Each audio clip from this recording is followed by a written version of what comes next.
بسم اللہ الرحمن الرحیم۔ آج کے دور میں کچھ ناعلم نوجوانوں نے طاہر القادری کو مجدد رواں صدی کے نام سے خطاب کرنا شروع کیا ہے اور عوام کو یہ ایک پیغام دیا جا رہا ہے کہ طاہر القادری اس صدی کے مجدد ہیں۔ اس سے قبل کہ ہم طاہر القادری کے مختلف اعمال پر نگاہ ڈالیں، یہ ضروری ہے کہ ہم طاہر القادری کی ان حرکتوں کو دیکھیں جو اسلام کے خلاف ہے۔ نامحرم عورتوں کے ساتھ ہاتھ ملانا، ان کے ساتھ بیٹھ کر انٹرویو دینا، اس کو شرح کرنا، اس کو انٹرپریٹ کرنا، اس کو ایگزیکیوٹ کرنا، دنیا کے مختلف ممالک میں، مختلف ملکوں میں، مختلف سوسائٹیز میں، مختلف زمانوں میں ان کے ساتھ بیٹھ کر مجلسوں میں خطاب کرنا، یہ سب کی سب چیز حرام ہے۔ کیا مجدد دین میں حرام چیز کو جائز کرتا ہے؟ استغفر اللہ۔ یہ طاہر القادری صاحب نے امت میں جو فتنہ پھیلایا ہے اس کو جاننے کے لیے سب سے پہلے آئیے ہم قرآن شریف کی سورہ مائدہ کی آیت نمبر 72 پر نظر ڈالیں۔ آج سے کم و بیش 15 سال پہلے طاہر القادری نے قرآن شریف کا جو ترجمہ لکھا، جو عرفان القرآن کے نام سے مشہور ہے، آئیے ہم دیکھیں سورہ مائدہ کی آیت نمبر 72 کے ترجمے میں وہ کیا لکھتے ہیں۔ ڈاکٹر طاہر القادری صاحب لکھتے ہیں، در حقیقت ایسے لوگ کافر ہو گئے ہیں جنہوں نے کہا کہ اللہ ہی مسیح ابن مریم علیہ السلام ہے۔ یعنی ڈاکٹر طاہر القادری کے نزدیک ہر وہ شخص جو سیدنا عیسیٰ بن مریم علیہ السلام کو خدا جانے، جو اللہ جانے، جو معبود جانے، وہ کافر ہے، اور یہ بات قرآن شریف سے ثابت ہے۔ اس کے آگے اسی سورہ مائدہ کی آیت نمبر 73 کے ترجمے میں ڈاکٹر طاہر القادری صاحب لکھتے ہیں، بے شک ایسے لوگ بھی کافر ہو گئے ہیں جنہوں نے کہا کہ اللہ 3 معبودوں میں سے تیسرا ہے۔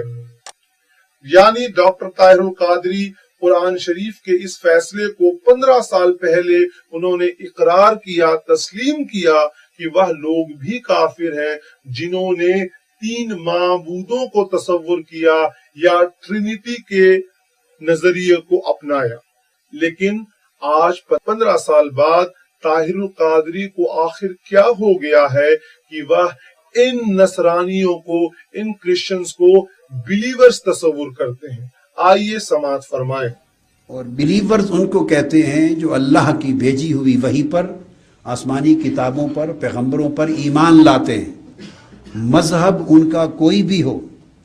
تو جب بلیورز اور نان بلیورز کی تقسیم ہوتی ہے تو یہودی عقیدے کے ماننے والے لوگ اور مسیحی برادری اور مسلمان، یہ 3 مذاہب بلیورز میں شمار ہوتے ہیں، یہ کفار میں شمار نہیں ہوتے۔ طاہر القادری صاحب نے اس خطاب میں یہودیوں اور نصرانیوں کو بلیورز کہا ہے۔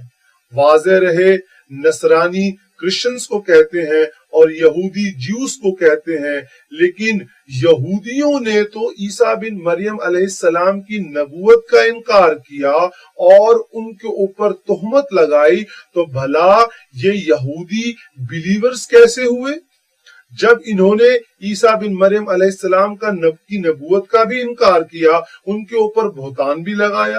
اور ٹھیک اسی طرح یہ نصرانی یعنی کرسچنز، انہوں نے سیدنا محمد مصطفیٰ صلی اللہ تعالی علیہ وسلم کی نبوت کا انکار کیا، تو بھلا یہ بلیورز کیسے ہوئے؟ کیا طاہر القادری صاحب کا یہ 15 سال بعد جو نظریہ ہے یہ ان کے قرآن کے ترجمے سے ٹکراتا نہیں؟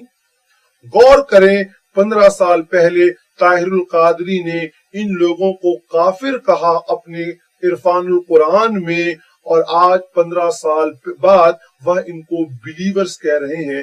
آخر یہ 15 سال میں طاہر القادری کو کیا مل گیا کیا دے دیا گیا، یہ ایک سوچنے کی بات ہے۔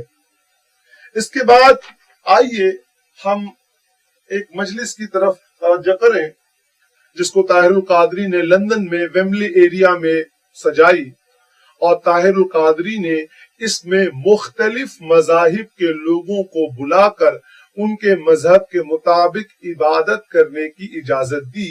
آئیے اس پہ غور کریں۔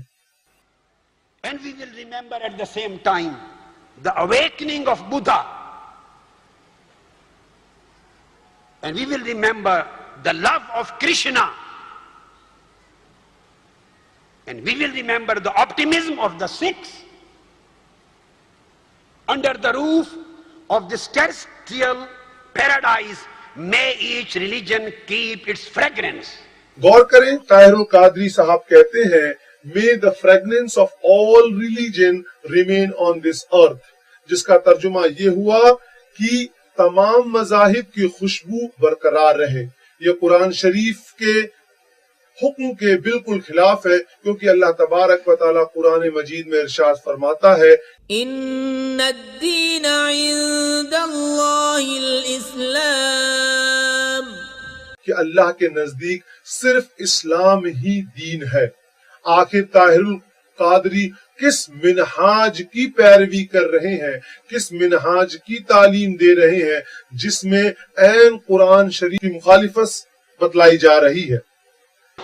Any word you want to, any word, any name only you want to say according to your religion. Hare Krishna, Krishna Krishna, Hare Hare, Hare Ram, Ram Ram, Hare Hare.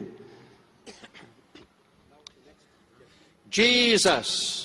ہمارے علماء اہل سنت نے جب اس پر اعتراض کیا اور ان کی شرعی گرفت کی تو طاہر القادری نے اپنے اس عمل کو عین سنت بتلایا۔ آئیے ہم اس کو سنیں۔ So what is the position according to the Sharia of this act?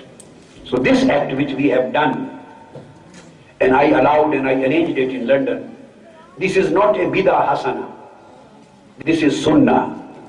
غور کریں، طاہر القادری فرماتے ہیں کہ میرا یہ عمل عین سنت ہے۔ آئیے دیکھیں آخر انہوں نے اس کو جو سنت کہا اس کی وہ دلیل کیا دیتے ہیں۔ Then a delegate of 14 Christians came from Najran. Holy Prophet sallallahu alaihi wasallam allowed them again to stay in the mosque. This happened between the battle of Badr and battle of Uhud, maybe in the second year of the Hijrah. 14 Christian delegate, consisting a delegate came. Holy Prophet allowed them to stay in mosque of Holy Prophet's mosque. And then the time of their worship arrived. They asked, can we worship according to our own religion?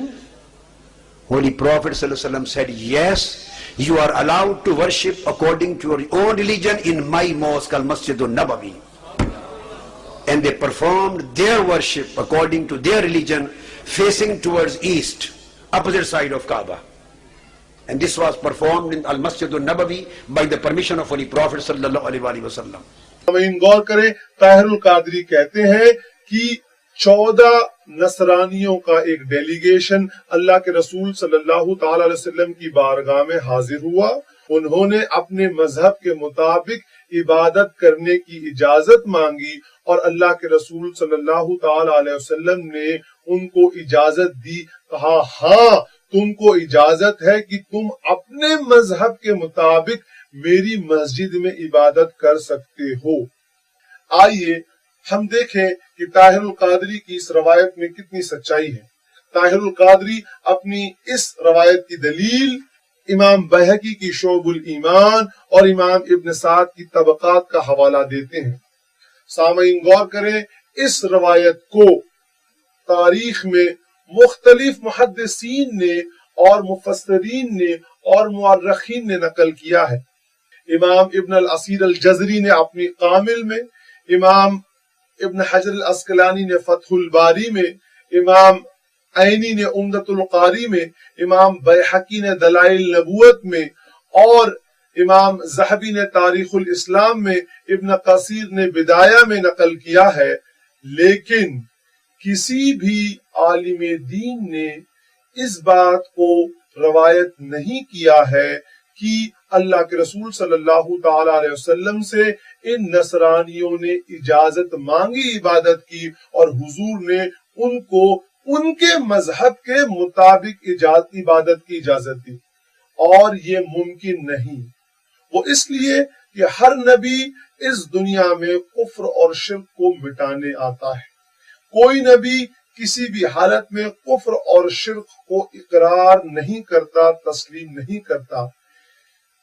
یہ 14 لوگ جو اللہ کے رسول صلی اللہ تعالی علیہ وسلم کی بارگاہ میں حاضر ہوئے، یہ کرسچنز تھے، نصرانی تھے، اور طاہر القادری صاحب نے اپنی ترجمے میں یہ اقرار کیا ہے کہ یہ لوگ کفر میں مبتلا تھے، یہ لوگ اس زمانے میں کافر تھے۔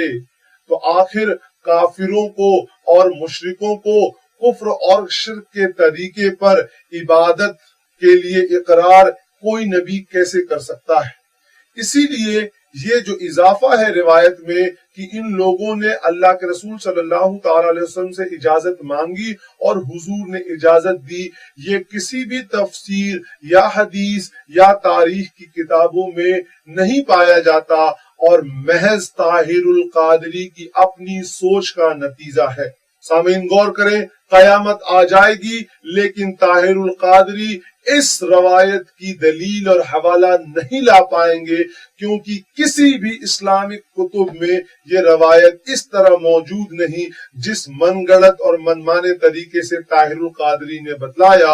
اور نبی پر جھوٹ باندھنا بہت بڑا سنگین جرم ہے، اس کے لیے طاہر القادری کو توبہ کرنی چاہیے۔ آئیے طاہر القادری صاحب کی سب سے لیٹسٹ تقریر سنیں، جس میں انہوں نے کہا، یہ فتنہ گر ملا کہاں سے آ گئے؟ اہل سنت کے لانے والے، یہ یزیدی خارجی ٹولہ جو شہادت امام حسین کی رات میں حضرت امیر معاویہ کے مناقب پہ خطاب کرتا ہے۔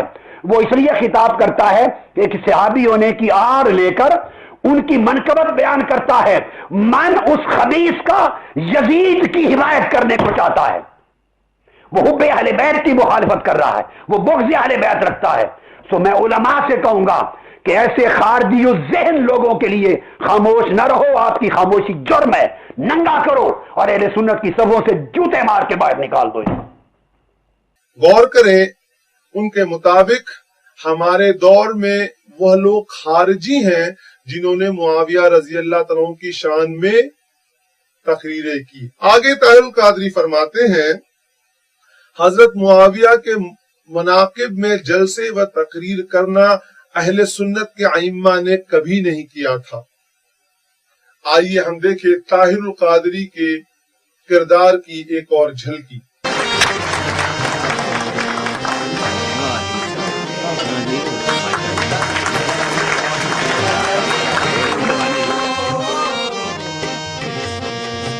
غور کریں، طاہر القادری نے مسجد میں کرسچنز یعنی نصرانیوں کو بلا کر کیک کاٹا، ان کو بلیورز کہا۔ ہم یہ سوال کرتے ہیں، کیا یہ عمل کسی عالم دین یا کسی مسلمان نے کیا تھا؟ آپ اپنے گھر میں آئے ہیں، قطعاً کسی دوسری جگہ پہ نہیں۔ آپ کی عبادت کا وقت ہو جائے تو ابھی مسلمان عبادت مسجد میں کریں گے، اگر آپ کی عبادت کا وقت ہو جائے تو مسجد منہاج القرآن کسی ایک وقت کے ایونٹ کے لیے نہیں کھولی تھی، ابد الاباد تک آپ کے لیے کھلی ہے۔ آخر طاہر القادری کس طریقے کے مجدد ہیں؟ کیا وہ دین الہی اکبر نے جو دین قائم کیا تھا اس دین کے مجدد ہیں؟